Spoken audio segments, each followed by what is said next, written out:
So we're going to go over bodies and fixtures.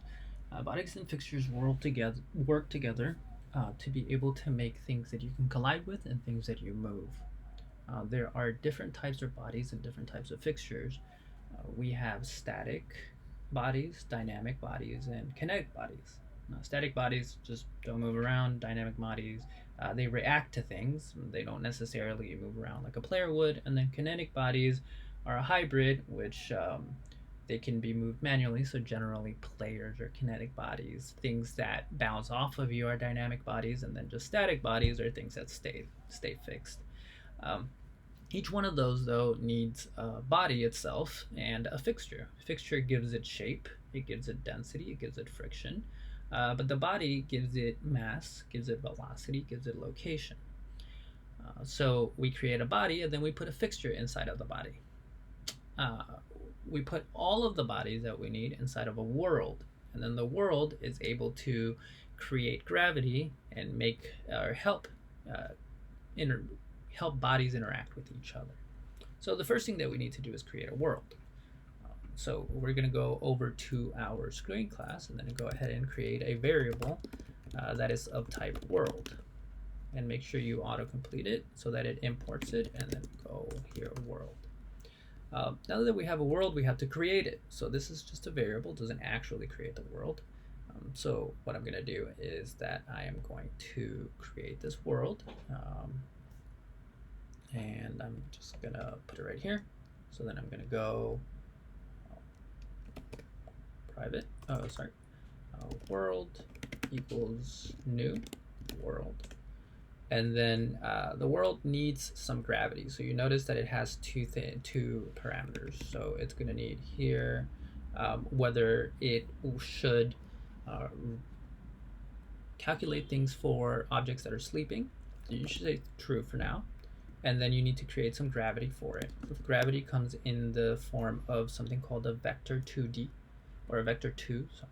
A vector 2 needs a couple of things. It needs an x value and a y value for your gravity. So if I put 0, 0 here, then you're not going to have any gravity, and then you need to create a new vector 2. But if you did, say, negative on the y-axis, it would create negative gravity on the y. So it's up to you whether you want gravity or not. Depends on what your game is like.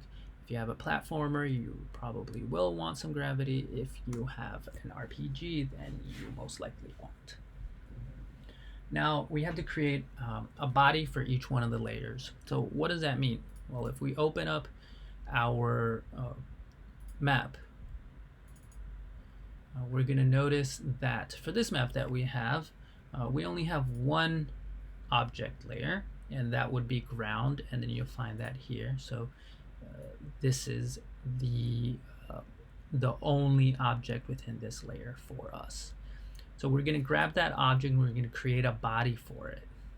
Interestingly enough, what I ended up doing is that I have a few different objects for this one layer. So if you notice, I had to chunk it out because I could not fit it all on my screen. So what I'm going to do is get all of those and then create a body for them. To be able to do that for different ones, we need to create a for loop. We need to get each one of the layers. Then for each one of the layers, we have to create, get each one of the objects, so get each one of these. And then we are going to create a body for each of the objects. We're going to set the position at the center of that body. We're going to make a shape so that we can create a fixture with that shape, and then we're going to put that fixture inside of the body. So all of those steps go inside of what we'll end up doing in a for loop. Now, to be able to do those things, it'll be easy if we just have a couple of variables that we can use for any amount of objects. So first I'm going to create a body def, which is a body definition, and then I am just going to initialize it as empty. I'm going to create a polygon shape, which is a shape that will help me create a fixture eventually. So new polygon shape. I'll need a fixture def so that I can create my fixture, and then I will create the body itself. And remember to autocomplete these so that you can not have to import things. So this one I didn't create a new body because I'll create it later on once I actually get a bunch of information to make the body. So I don't have enough information to make the body yet. So what I'm going to do is I'm going to create a for loop, and I can use the for each loop or the enhanced for loop, and I am going to try to get all of the layers, or sorry, all of the objects in a layer. The first thing that I'm going to do is I'm going to go to my map and I'm going to figure out what index this is. So this would be 0, this would be 1, this would be 2, this would be 3. So my ground is at index 3. So then I can create this variable here, public static final int, and I'll call it ground layer, and I'm going to say that it's 3. So this is just to help you remember and keep things organized. So now that I have that, then I can say ask the map to get the layers, then I can say from those layers get the ground layer, or get number 3. So this is going to give me an array list of layers, and then from there I'm going to get the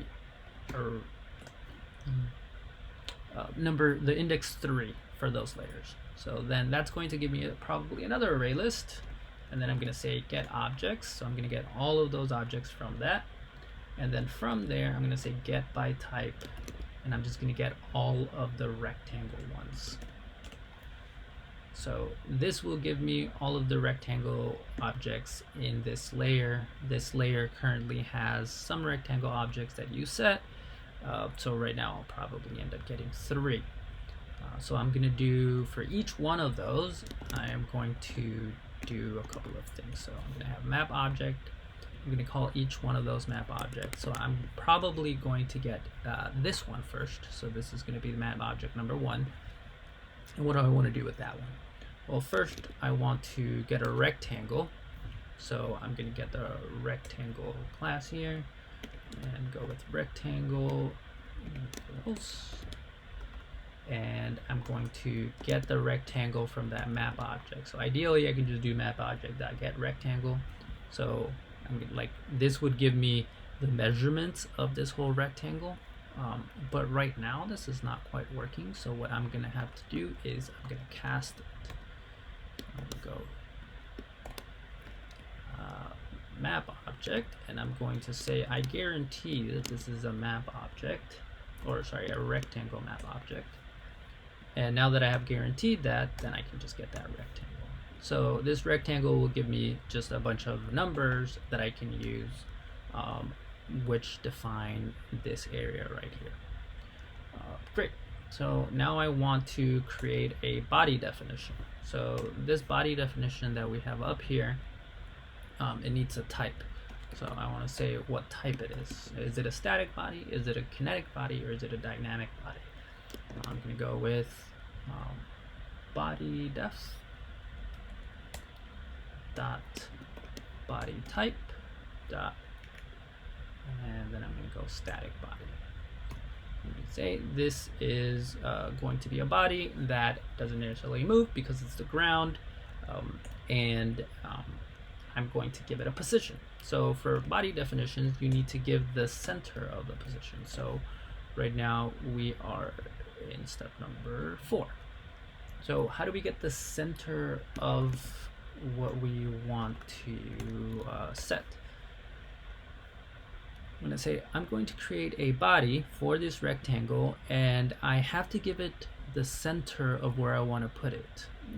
Sometimes if you do X and Y coordinates, you'll get the bottom left corner, but for bodies, which is a bit confusing, you actually just want the middle.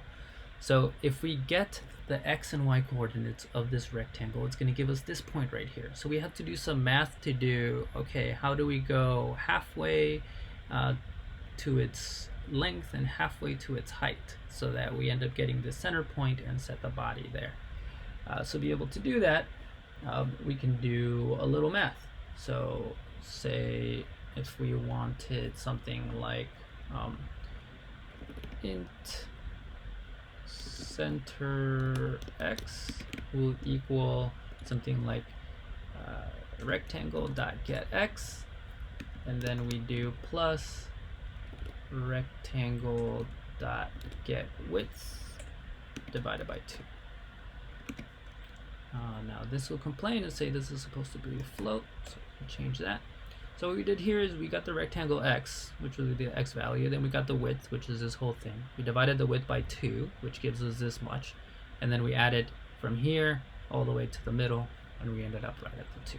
And if we wanted the center y, then we do something similar, so we go center y equals rectangle dot get y, and then plus, instead of width, this time we get height, and divide that by 2, and then we go center x, center y. So we're going to set the position at the center, and after we've done that, we go ahead and do body equals world dot create a body, and use this body definition. So for this body definition, what we did is that we defined what the body is supposed to be, and to create a body we need to give it some definition. So we can use this method from world to create that body with the definition that we've created up here. Okay, so we've created a body now, so this now has a body, which is great. Now we need a fixture. So to be able to make a fixture, we need to make a shape, and we can also set that shape as the fixture. Sounds a little confusing, but let's go with polygon shape. So what we're going to say is, for this polygon shape, we're going to set it as a box, and we are going to use half of the width and half of the height. So we're going to go rectangle dot get width divided by 2, and rectangle dot get height divided by 2. And then we're going to say fixture def dot shape equals shape.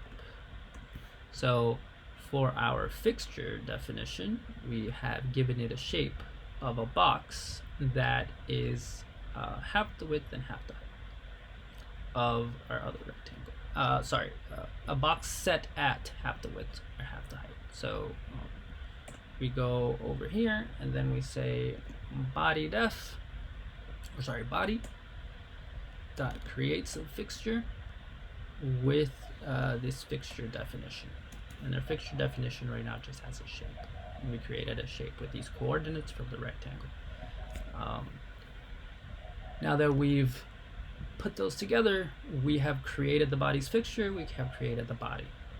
Gone over our set of steps, and what's going to happen is that we have a body and a fixture for each one of these. So each one of these is going to have some mass, some gravity, and you can apply force to it. So now that we've done that, great. So how do we actually figure out if we have put those bodies and we have rendered them? Well, we could just use Box2D to do that, but there's something that's really useful within Box2D, which is a Box2D debug renderer. So Box2D will render all these bodies and we'll put them on the screen, but it's hard to know whether they're there or not. So one of the really helpful things is to use this debug renderer to be able to see the outlines of where we put them. So what I did was create a private variable of type Box2Debug renderer. I made sure that I auto-completed it to import it, and then I created a new object of that type. And after doing that, I go to my render method, and what I'm going to do is after render, I'm going to say Box2Debug renderer.render, render this world, and put the camera at the correct spot. So now that I've done that, I will run it, and what you are going to see is that my ground has a green outline. So even if I keep going, it has a green outline where I had set my fixtures and my bodies.